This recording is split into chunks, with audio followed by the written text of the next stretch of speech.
Вы знаете, в этом смысле концептуально, по сути,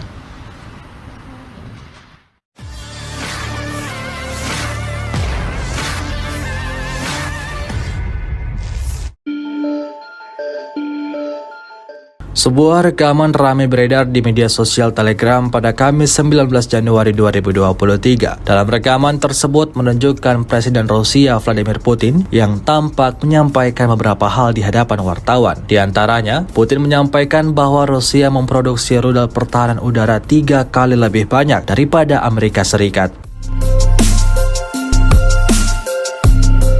Secara umum, kami memproduksi rudal pertahanan udara dalam jumlah yang hampir sama dengan yang diproduksi oleh semua industri pertahanan dunia, katanya. Apa yang disampaikan Vladimir Putin tersebut menjadi perhatian banyak orang dan menuai beragam komentar dari warganet.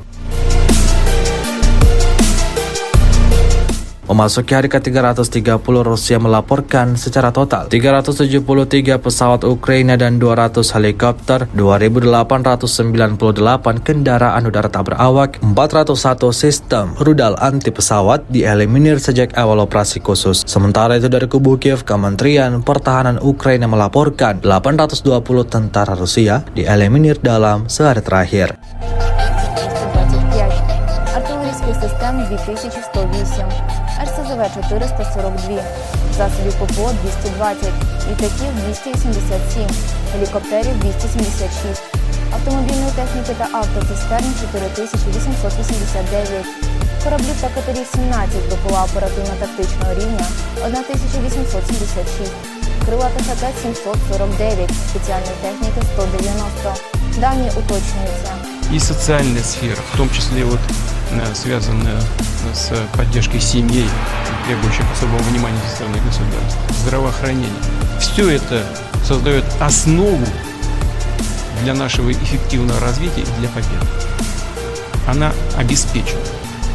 У меня в этом нет никаких сомнений.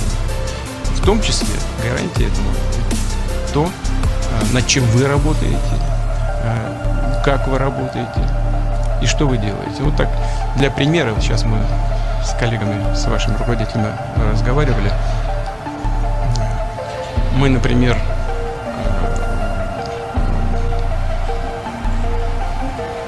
ракет ПВО, которые вы производите, выпускаем в год в 3 раза больше, чем в 3 раза. Terima kasih sudah nonton. Jangan lupa like, subscribe, dan share ya.